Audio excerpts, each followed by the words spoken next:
तो हमने last class में पढ़ा था कि average value for a long time of a sinusoidal current is zero. Also the average value of square of current over a time period, which is called mean square current, is I peak over 2. और हमने उसके physical significance की बात की थी. अब हम simple circuits की बात करेंगे. और सिंपल सर्किट में जैसे अगर हम बात करें सबसे सिंपल वो है ओनली रेजिस्टिव सर्किट, यानी उसमें एक एसी सोर्स होगा, वोल्टेज सोर्स, और एक रेजिस्टेंस लगा होगा.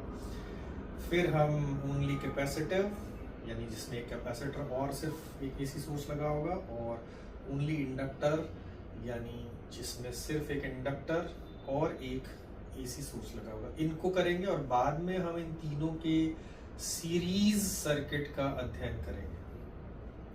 यही हमारे कोर्स में सीरीज एलसीआर सर्किट. तो इसमें ऑर्डर का कोई फर्क नहीं पड़ेगा, लेकिन हम एलसीआर तीनों एलिमेंट सीरीज में लगाएंगे और एक एसी सोर्स होगा. और इन सभी में हमारा एम ये है कि अगर वोल्टेज हमें दिया गया है तो करंट कितना होगा. और करंट कितना होगा में दो चीजें हैं मेनली, कि पीक वैल्यू ऑफ करंट क्या होगी और उसका फेज क्या होगा. ये हमें चीजें जाननी है. शुरुआत के सिंपल सर्किट में हम ये चीज जो है, जितना हमारे मैथमेटिक्स की नॉलेज है, डिफरेंशियल इंटीग्रल कैलकुलस, उसके थ्रू कर सकेंगे. लेकिन जब ये सिस्टम एलसीआर सीरीज सर्किट हो जाएगा तो जो डिफरेंशियल इक्वेशन आएगी उसको सॉल्व करने के लिए हमारे पास अभी टूल्स नहीं है इस लेवल पे, क्योंकि वो डिफरेंशियल इक्वेशन हमारे कोर्स में नहीं है. तो हम एक पर्टिकुलर मेथड का यूज करेंगे जिसको हम बोलते हैं फेजर मेथड. ये बहुत ही पावरफुल टूल है.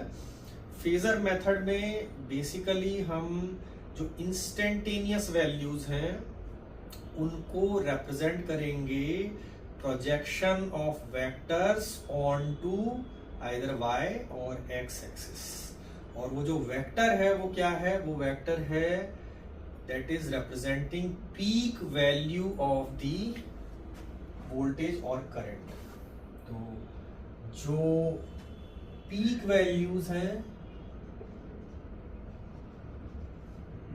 ये बिहेव एज वेक्टर,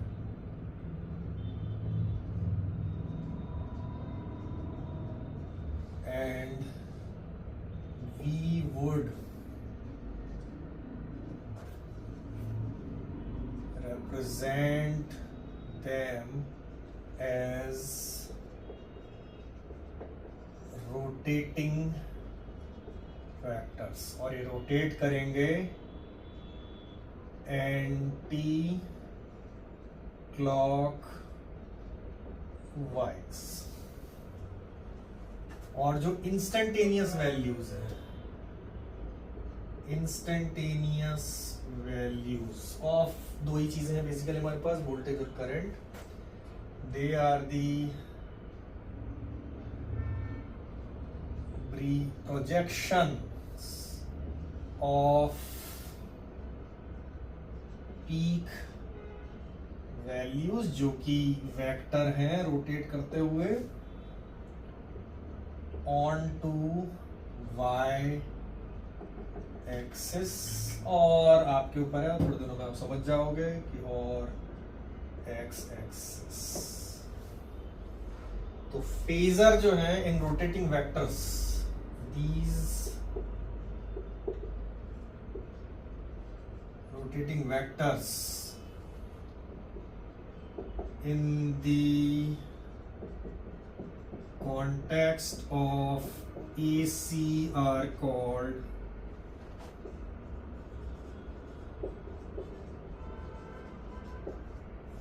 phasors.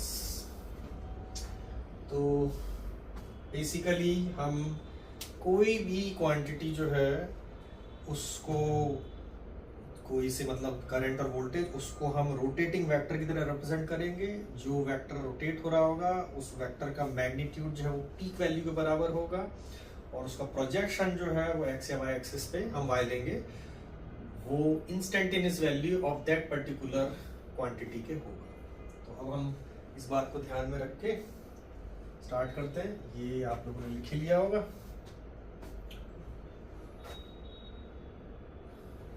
तो मैं मिटा देता हूँ।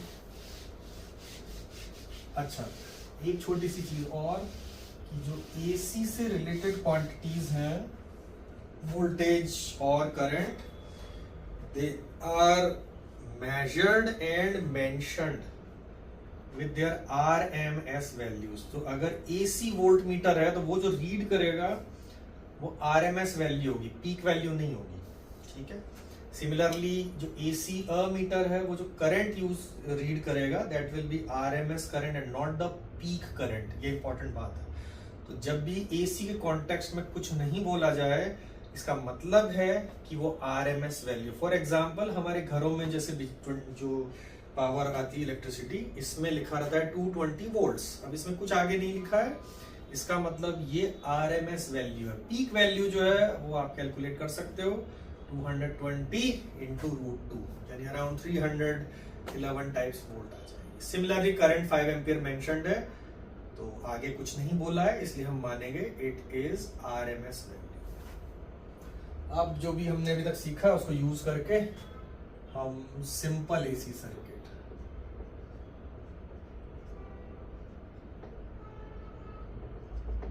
तो इसमें पहला है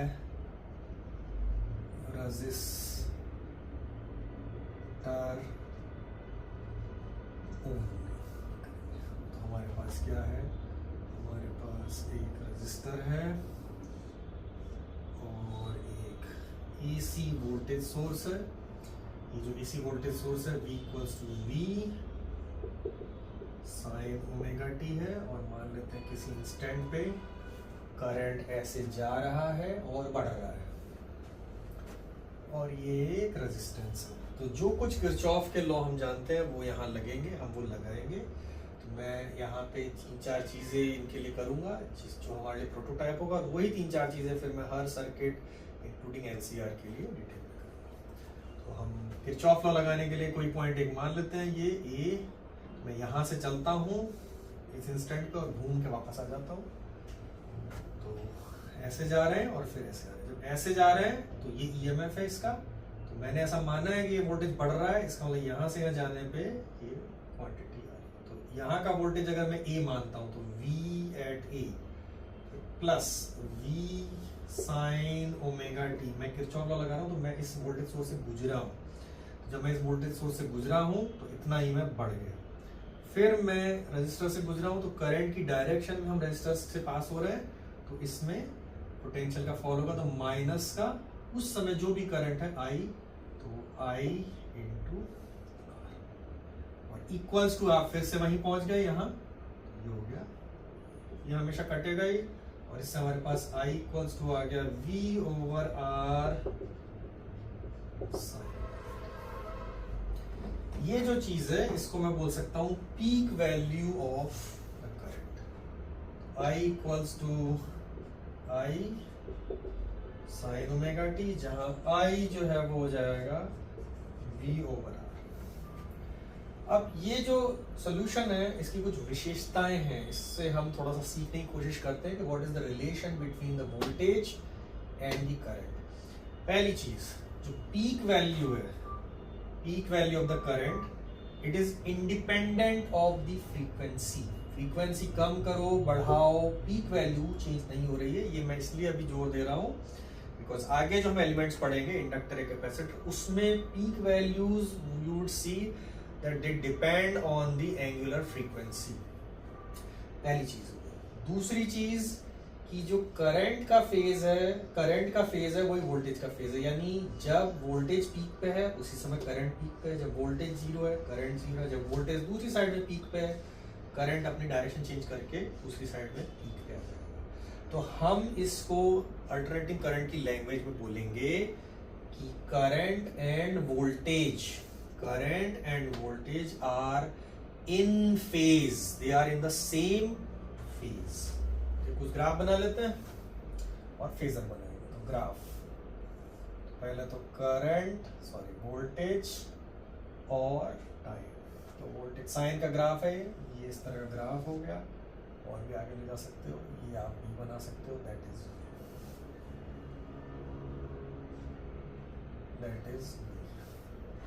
इसी पे ही आप करंट का भी बना सकते हो। तो स्केलिंग आप जो भी कर रहे हो उस हिसाब से current and voltage are in the same phase. तो जब करंट वोल्टेज जीरो तो करंट जीरो है, जब वोल्टेज पीक पे है तो करंट पीक पे है, जब वोल्टेज दूसरी साइड पीक पे है तो करंट दूसरी साइड पीक पे है।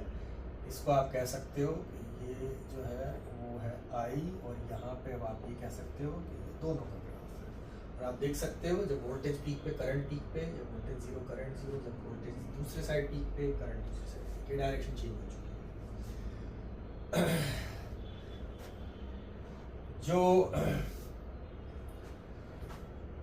जो ये क्वांटिटी है peak, it does not depend on the frequency. Peak value is independent of frequency. तो अगर आप पीक वैल्यू का ग्राफ बनाएंगे तो फ्रीक्वेंसी से इंडिपेंडेंट होगा। अब हम इसमें मेनली बनाना चाहते हैं फेजर डायग्राम। तो ध्यान दीजिए फेजर क्या था, और इसको बहुत ध्यान से सुनिए। तो सबसे पहली चीज कि ये क्वांटिटीज जो हैं इंस्टेंटेनियस वैल्यूज, ये हैं पीक वैल्यू के projections onto Y axis. तो मैं पहले फेजर बनाता हूं वोल्टेज का। तो वोल्टेज का फेजर बनाने के लिए मुझे एक वेक्टर ड्रॉ करना है जिसका मैग्नीट्यूड पीक वैल्यू के बराबर है। तो मैंने एस से एक बना दिया एरो, और चूंकि ये एंगल ओमेगा टी है और ये एंटी क्लॉकवाइज रोटेट करता है जैसा मैंने बताया था, तो ये हो जाएगा ओमेगा टी। और इसका projection on to y axis is the instantaneous value of the voltage। ये तो है पीक वैल्यू ये एरो, और इसका प्रोजेक्शन जो है वो इंस्टेंटेनियस वैल्यू। ये हो गया फेजर ऑफ द वोल्टेज। फिर हम बनाते हैं इसी डायग्राम में phasor of the current. Again चूंकि ये भी सेम फेज में ही है, ये भी ओमेगा टी घूम चुका है तो यहीं पर ही आएगा, और इसकी पीक वैल्यू जो आई है, तो मैं मान लेता हूँ जैसे मैंने माना आई थोड़ा सा छोटा है इन मैग्नीट्यूड, तो ये यहाँ ये हो गया आई का, और ये है इसका projection onto Y axis, that is the instantaneous value. तो ये हो गया फेजर डायग्राम। अब मैं देखता हूँ मेरे पास अगर समय हुआ तो एक और रिकॉर्ड कर लेता हूँ। चलो तो मैं अब आपको इसको लिख लीजिए। इसकी इंपॉर्टेंट बात क्या है? इंपॉर्टेंट दो बातें हैं। पहला, peak value is independent of the angular frequency, omega से इंडिपेंडेंट। और दूसरा, current and voltage are in the same phase. आप देख सकते हो ये पीक पे वो पीक पे, या दोनों एरो एक ही साथ अलाइंड है। ठीक है, अब हम आते हैं सिंपल सर्किट जो दूसरे टाइप का है, हम लेते हैं कैपेसिटिव सर्किट। तो इसको आप नोट कर लेंगे, वीडियो पॉज करके नोट कर लीजिएगा। मैं अब दूसरे एसी सर्किट पे आता हूं, कैपेसिटर ओनली।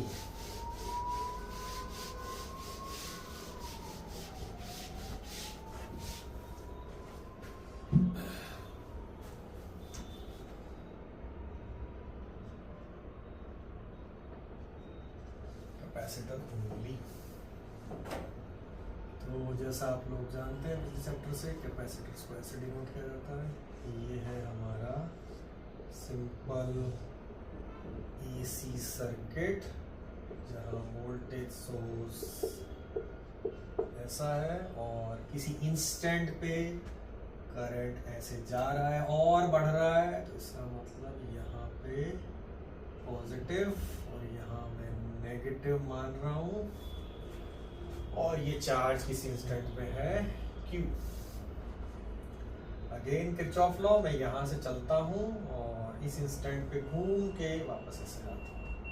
तो यहाँ का वोल्टेज VA, फिर इससे पास हुए तो जो स्थिति मैंने मानी है, करंट बढ़ रहा है और तो उससे प्लस का V साइन ओमेगा t, फिर माइनस का Q/C इक्वल्स टू VA। ये किरचॉफ लॉ से हमने लिखा, और इससे मेरे पास Q इक्वल्स टू आ गया V sin omega t into C।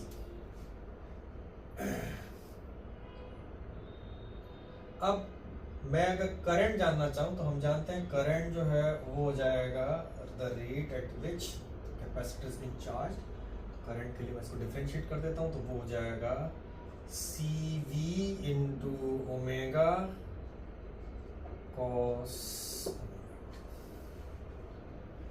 इसको मैं दो परिवर्तन इसमें करता हूं, एक तो इसको थोड़ा सा ऐसे लिख लेता हूं अलग तरीके से, तो इसको मैं लिख सकता हूं V over 1 over omega C, मैं इसको ऐसे लिख रहा हूं। और दूसरा इसको मैं लिख सकता हूं इसको sine pi by 2 plus trigonometry से आप इसको ऐसे लिख सकते हो। यानी कि अब ये वाली जो चीज है ये है करंट की पीक वैल्यू,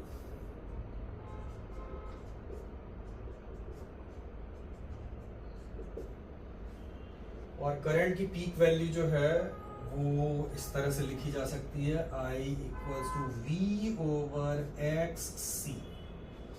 जैसे रेजिस्टर के केस में V ओवर रेजिस्टेंस था, रेजिस्टेंस से पीक वैल्यू डिसाइड हो रही थी, वैसे यहाँ पे करंट की पीक वैल्यू इस क्वांटिटी से डिसाइड हो रही जिसको हम बोलेंगे कैपेसिटिव रिएक्टेंस।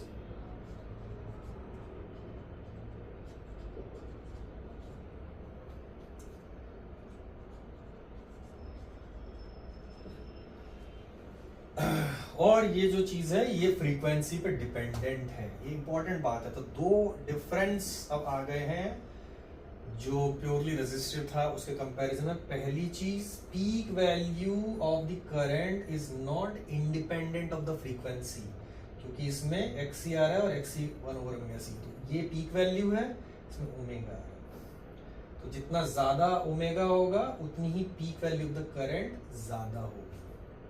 पहला चीज कि एम्पलीट्यूड ऑफ द करंट या peak value of the current is not independent on the frequency. और दूसरी चीज कि ये जो करंट है वो वोल्टेज से, आप देख सकते हो ये ओमेगा टी है, ये omega T plus pi by 2 है, तो करंट पाई बाय 2 से आगे है, इसमें थोड़ा ऐड किया हमने फेज में, तो करंट वोल्टेज से पाई बाय 2 से आगे है फेज में। तो हम एसी की लैंग्वेज में इसको बोलेंगे current leads the voltage by pi by 2। ये कब हो रहा है? जब प्योरली कैपेसिटिव सर्किट है। अब इसका ग्राफ बना लेते हैं। ग्राफ हमारा वोल्टेज तो ये है ही हमारा पहले जैसा था, ये टाइम, ये वोल्टेज। और अब करंट का ग्राफ, तो करंट जो है वो चूंकि पाई बाय 2 आगे है, तो जब ये वोल्टेज 0 है करंट अपनी पीक वैल्यू पे, ऐसा बना लेते हैं। और फिर करंट 0 हो जाएगा जब वोल्टेज अपनी पीक वैल्यू पे आएगा, और फिर जब करंट दूसरी साइड में पीक पे होगा जब वोल्टेज 0 हो जाएगा, और फिर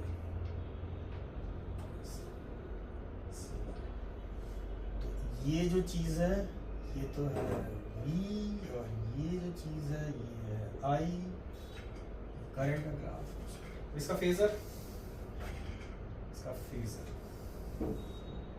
वोल्टेज हमने ड्रॉ कर लिया ऐसे, क्योंकि ये इस तरह का है, ये ओमेगा T हो गया, ये V हो गया, इसको आप IXC भी लिख सकते हो।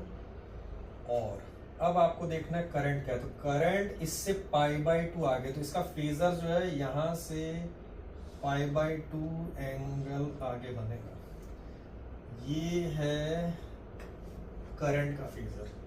और इसका projection onto Y axis is the instantaneous value of current, और इसका projection onto Y axis is the instantaneous value of voltage. ये पूरा जो है रोटेट हो रहा है पूरा सिस्टम, तो ये जो है पीक वैल्यू जो है इंस्टेंटेनियस के बराबर हो जाएगी, फिर ये जब यहाँ आएगा तो 0 हो जाएगा, बगैर ये रोटेट कर रहा तो ये हो गया phasor of simple AC circuit जिसमें कैपेसिटिव है। अब आई थिंक मैं अभी लेक्चर एंड करता हूँ, फिर हम अगले लेक्चर में सिर्फ इंडक्टर और फिर LCR सीरीज सर्किट करेंगे और ऑलमोस्ट हमारा फिर ये खत्म हो गया। Thank you so much.